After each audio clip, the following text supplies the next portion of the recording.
క్షణం స్వయం వరం ఇవాళ సంబరం ఈ క్షణం స్వయం వరం ఇవాళ సంవరం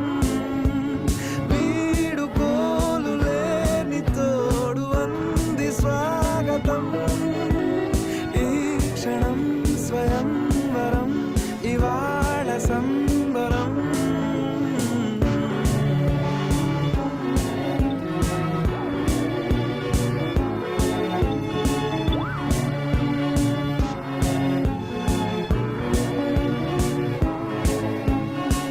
ఇవాళ నింగిలోని తారా తళుక్కు మంది ఎదురుగారా వయస్సు తీరికుండదారా హాయ్ హాయ్ హాయ్ చదువుగానే మారిపోవే ఈ క్షణం స్వయం